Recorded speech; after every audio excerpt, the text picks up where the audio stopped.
Come back to me. Come back to me, and say my land is best."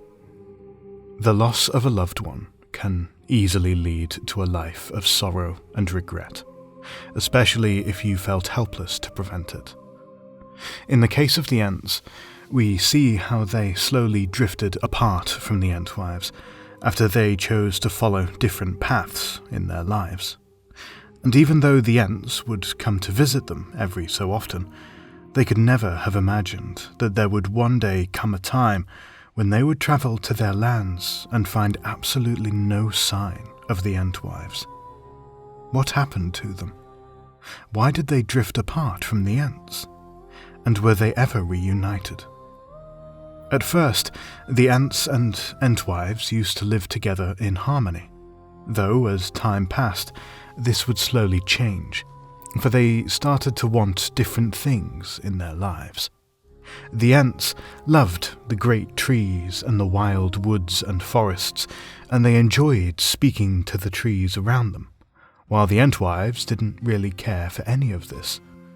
They preferred the great meadows that basked in the sun, the fruit trees, herbs and crops, and unlike the Ents, the Entwives had no desire to speak to nature, for they instead wanted to command these plants, so they would grow under their care and according to their wishes.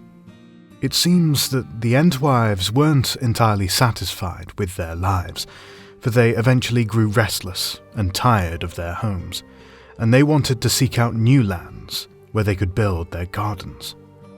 The Ents tried to please them by planting great rowan trees for them, yet these were pointless, for the Entwives merely smiled at this gift and said that they knew of a more wondrous place where richer fruit grew. And so the Ents were helpless to stop them from leaving, and the Entwives migrated eastward across the river Anduin, and they settled in a new patch of land that lay between the forest of Mirkwood and the Emyn Muil. Even though they were now separated, the Ents would still see them from time to time, though their meetings became much rarer, and the lands of the Entwives became quite a sight to behold, being filled with rich fruit and crops. It's clear that they had a great knowledge of agriculture, and we know that the Entwives would share many of their crafts and wisdom with men who honoured them greatly. Now, towards the end of the Second Age, in the years of the Last Alliance, the Ents desired to see the Entwives once more, and so they travelled to their lands, though instead of seeing their loved ones, they were met with a terrible sight. For the once green and beautiful lands of the Entwives was now a barren, lifeless desert. Sauron had ordered his armies to burn and uproot these lands as part of a scorched earth policy, so that he could deny the armies of the Last Alliance from using it for supplies. And the damage to these lands was so terrible that they would remain in a decrepit state for over 3,000 years, and they became known as the Brown Lands. The Ents could find no sign of the Entwives, or an answer to their fate, and so they desperately searched for them while crying out their names, and they asked any traveller that were passing by if they happened to see the Entwives, though no matter how hard they tried, the Ents couldn't get a concrete answer, for some of the travellers claimed that they saw the Entwives travelling to the west, others saw them walking to the east or south, while some insisted that they didn't see any of them at all. And so the Ents could find no trace of the Entwives, and they were left puzzled by their fate. Did any of them survive? Or were they all consumed by the fires and axes of Sauron's armies? Unfortunately, the answer to this isn't exactly straightforward, though Tolkien does discuss it in his letters. In letter 179, Tolkien wrote that some of the Entwives might have fled to the east, and they might have even been enslaved by Sauron. He would have forced them to grow food for his armies, and Tolkien wrote that he believed that the Entwives had disappeared for good, and that they only lived on through the agricultural teachings that they once shared with men and hobbits. He also adds that if any of the Entwives had managed to survive, they would become distant from the Ents, for their experiences would have changed them, and it would have been very difficult to heal their trauma and to repair their relationship with the Ents. Now, some people believe that there's a chance that some of the Entwives had managed to flee to the Shire, for Sam's cousin had once claimed that he saw a tree man walking in the North Moors.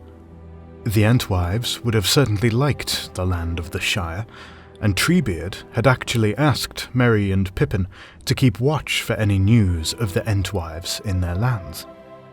This might seem as if Tolkien was trying to hint that some of the Entwives might have survived in the Shire, though I believe that some of his letters contradict this. For according to Tolkien, when he started to write this chapter, he hadn't come up with the idea of the Ents yet, so it's unlikely to be some reference to the Entwives. It was probably a simple fantasy element with no real motive or intentional hint behind it.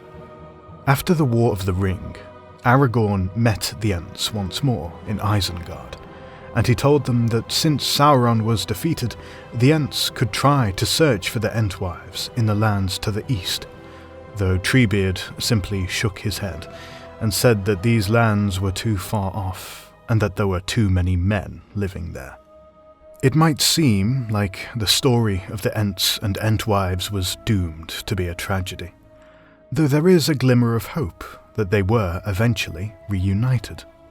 For the Ents were sentient beings that possessed a spirit, and so perhaps some sort of afterlife awaited them. In the letters of Tolkien, letter 338, we are told that, "I think it is plain that there would be for Ents no reunion in history. But Ents and their wives, being rational creatures, would find some earthly paradise until the end of this world, beyond which the wisdom neither of elves nor Ents could see. Though maybe they shared the hope of Aragorn, that they were not bound forever to the circles of the world, and beyond them is more than memory." The last line is particularly important, for it suggests that even after their earthly death, there was a chance that the Ents could be reunited in an afterlife. Now, there are a couple of passages in the books that hint at a potential reunion, and we'd like to discuss them briefly. The Ents believed that there would come a time when they would finally be reunited with the Entwives, and that this event would only take place after both the Ents and Entwives had lost everything that they had. They hoped that they would manage to live together in a land that appealed both to the Ents and to the Entwives, so that neither of them would have to give up their happiness.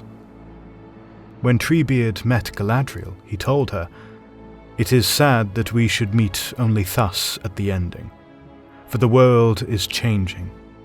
I feel it in the water, I feel it in the earth, and I smell it in the air. I do not think we shall meet again." To which she replied, "Not in Middle-earth, nor until the lands that lie under the wave are lifted up again. Then, in the willow meads of Tessarinan, we may meet in the spring. Farewell." It's possible that these two passages might be referring to the same event, and it's interesting to notice how precise and confident Galadriel's response was, almost as if she had an episode of foresight. Our theory is that she was possibly referring to the aftermath of Dagor Dagorath, the apocalypse of Middle-earth, for it is said that after this great battle, the world of Arda would be healed and remade.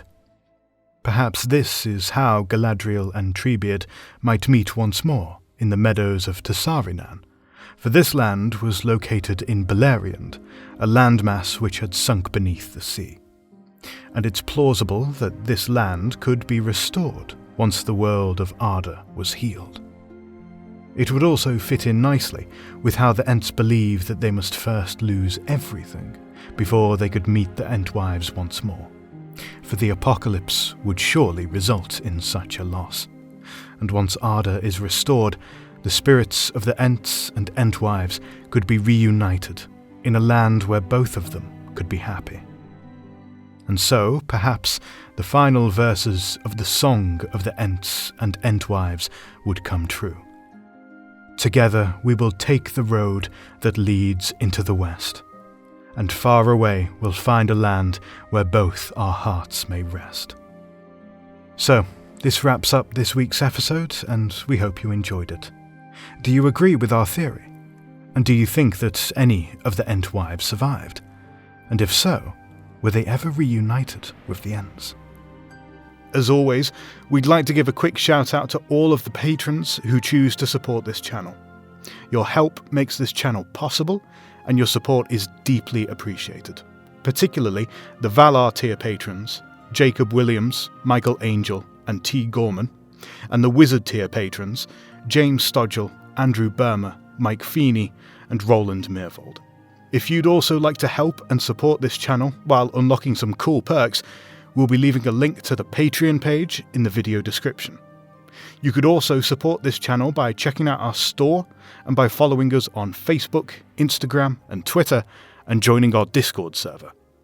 All of these links can be found in the video description. Don't forget to leave a like if you enjoyed this video and subscribe to join our fellowship today. Until next time, when we'll once again explore the magical world and lore of Middle-earth.